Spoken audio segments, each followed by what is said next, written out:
Herkes mutlu son ister, değil mi? Ama her zaman öyle olmaz. Belki bu sefer. Ben de aniden ölme ihtimaline karşı bir hatıra videosu çeksem iyi olur dedim.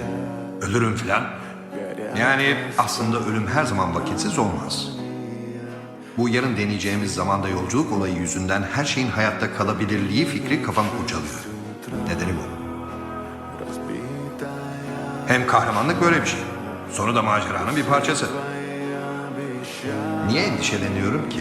Her şey olması gerektiği gibi yaşanacak. Seni 3000 kez seviyorum.